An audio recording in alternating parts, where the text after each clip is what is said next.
Bismillahirrahmanirrahim. Assalamualaikum warahmatullahi wabarakatuh. Alhamdulillahirabbil alamin. Wassalatu wassalamu ala Rasulillah. Anak-anakku yang semoga selalu dirahmati oleh Allah Subhanahu wa taala. Hari ini pada mata pelajaran PJOK kita akan melanjutkan pembahasan kita pada subbab permainan bola kecil ya. Untuk pembahasan hari ini kita akan membahas tentang kombinasi gerak dasar dalam permainan kasti. Sebelumnya kita sudah pernah membahas bagaimana cara melakukan gerak dasar dalam permainan kasti di semester sebelumnya. Namun kali ini di buku kalian kita akan membahas bagaimana dan macam-macam kombinasi gerak dasar dalam permainan kasti. Kalian bisa buka buku LKS kalian halaman 12 dan 13. Baik, langsung saja Bapak akan jelaskan ya. Yang pertama, kombinasi melambungkan, memukul, menangkap dan berlari ya. Pertama, lakukan kegiatan ini secara berkelompok minimal 5 orang ya. Jadi dalam satu kelompok atau satu tim minimal ada 5 orang ya, yang terdiri dari 1 pelempar, 1 pemukul dan 3 penangkap bola. Semakin banyak semakin baik. Jadi bisa ada 2 tim yang terdiri dari misalkan 10 orang, berarti ada 5 setiap timnya ya. Kemudian yang kedua, bentuk lapangan segi 4 di mana pelempar yang berlari tidak boleh melewati lapangan garis 4 tersebut ya. Jadi ada batasannya. Jika melewati garis tersebut maka pelanggaran ya. Dan di dalam lapangan itu terdiri dari 4 base atau 4 tempat singgah ya. Tempat singgah untuk berlindung supaya tidak dilempar oleh tim pelempar. Ketiga, pelempar dan pemukul saling berhadapan dengan jarak 4 meter ya. Mereka saling berhadapan supaya misalkan si pelempar tidak melakukan kesalahan dalam melempar, begitu pula dengan si pemukul supaya bisa mengenai bola yang dilemparkan oleh pelempar. Kemudian selanjutnya 4, pelempar yang memegang bola melempar bola ke arah pemukul, kemudian berlari menjauh. Nah, setelah si pelempar melempar bola lalu dipukul oleh pemukul, kemudian si pemukul berlari ke base tersebut ya. Ke base tersebut dari base 1, 2, 3, 4 seperti itu. Kemudian balik ke tempat awal, tempat kita pertama kali memukul. Jika berhasil masuk maka dihitung poin atau angka 1 seperti itu. Kemudian yang kelima, siswa penangkap bola yang berjumlah 3 orang ya. Karena tadi yang 2 pelempar dan yang 2 tadi pelempar dan pemukul, nah sisanya 3 orang, maka mereka bertugas sebagai penangkap bola ya. Bertugas menangkap bola sampai tertangkap ya. Jadi bola harus tertangkap. Mau jauh atau dekat, bola harus tertangkap. Dan yang keenam, Selanjutnya, siswa penangkap bola bekerja sama melempar bola sampai mengenai siswa pelempar, ya. Di sini mungkin maksudnya pemukul, ya, salah ketik.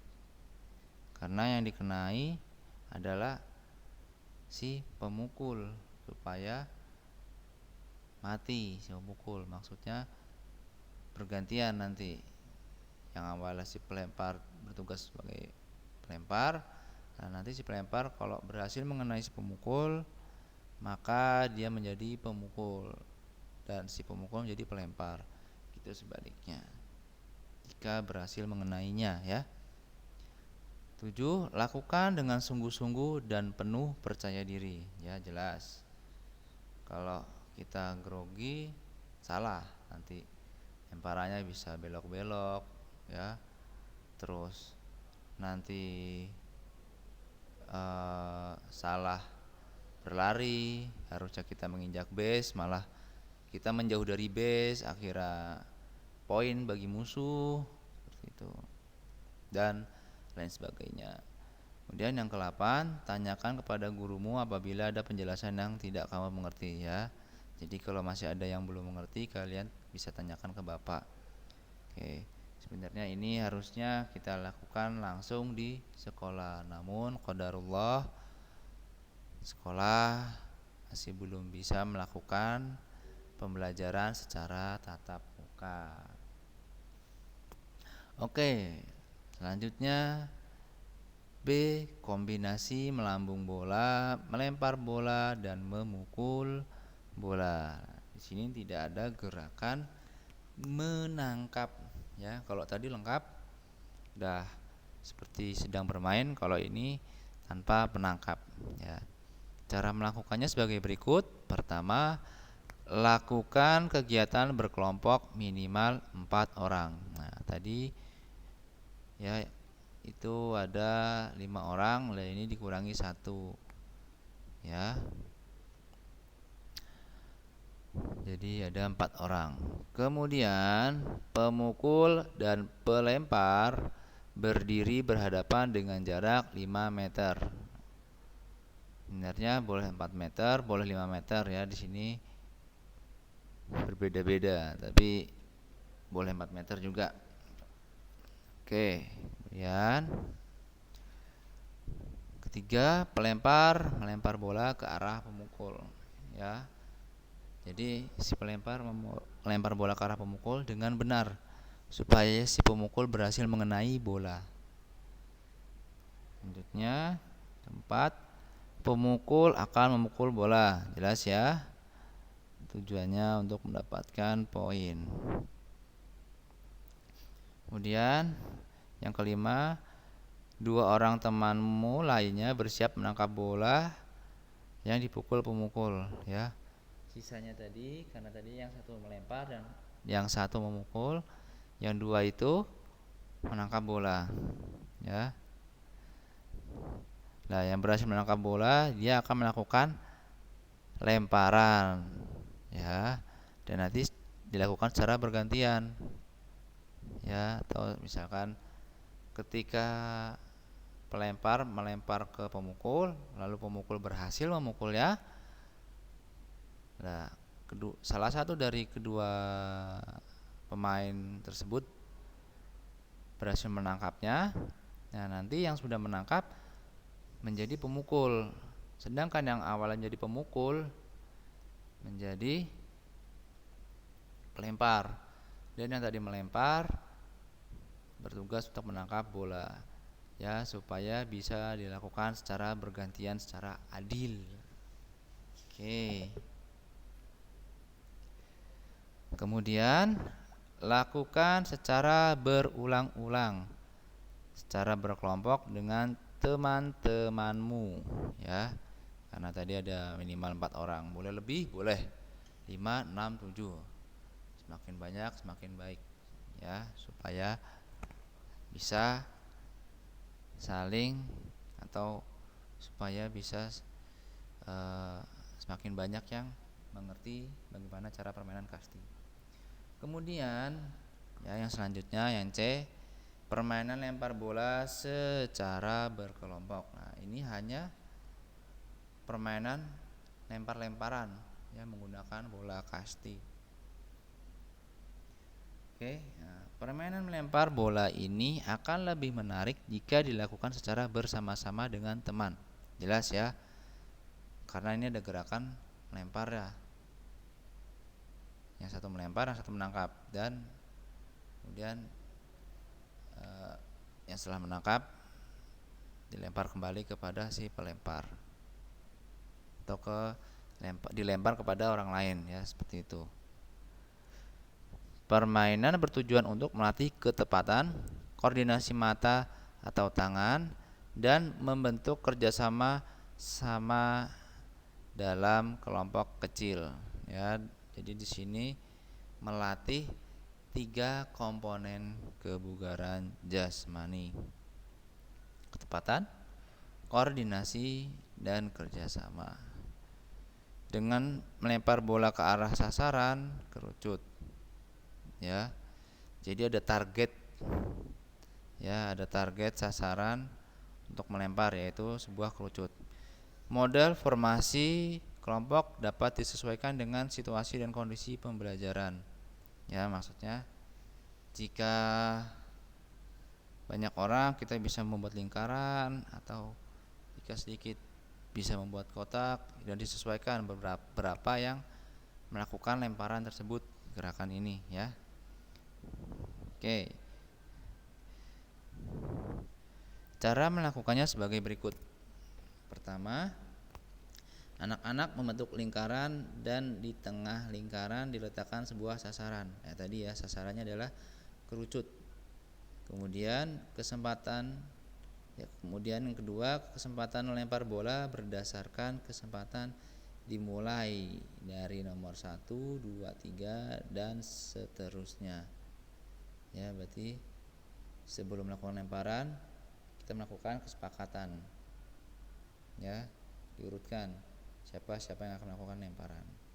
Kemudian yang ketiga, apabila nomor 1 melempar bola dan tidak mengenai sasaran, maka kesempatan selanjutnya adalah nomor 2. Ya. Jadi setelah si pelempar nomor 1 melakukan lemparan, namun dia tidak berhasil melakukan lemparan yang tidak mengenai sasaran, maka dilanjutkan kepada si nomor 2. Apabila nomor 1 dapat mengenai sasaran, maka nomor 2 bertugas untuk membetulkan sasaran tersebut. Ya, jadi jika si nomor 1 berhasil, nah, pemain yang selanjutnya melakukan lemparan bertugas untuk menaikkan atau membenarkan posisi sasaran atau kerucut tadi. Ya, begitu juga dengan pemain-pemain dengan urutan yang seterusnya. Oke. Kemudian yang kelima, jika nomor 1 dapat mengenai sasaran secara terus-menerus sebanyak 3 kali, maka ganti ke nomor berikutnya. Ya. Jadi diberi 3 kali kesempatan jika dia berhasil mengenai kon atau sasaran tersebut ya. Namun kalau tidak berhasil sekali, maka dilanjutkan ke nomor 2 seperti itu.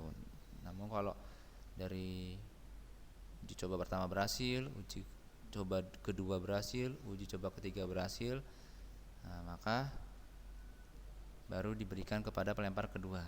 Seperti itu. Oke, ya, Bapak rasa untuk materi hari ini cukup.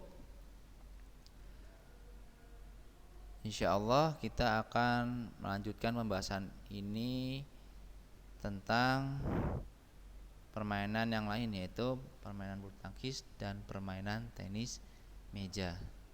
Ya, jika ada yang kurang atau sulit dipahami, kalian bisa bertanya kepada Bapak ya. Dan untuk hari ini kita tidak ada tugas ya, belum ada tugas karena masih ada pembahasan selanjutnya. Oke, Bapak rasa cukup.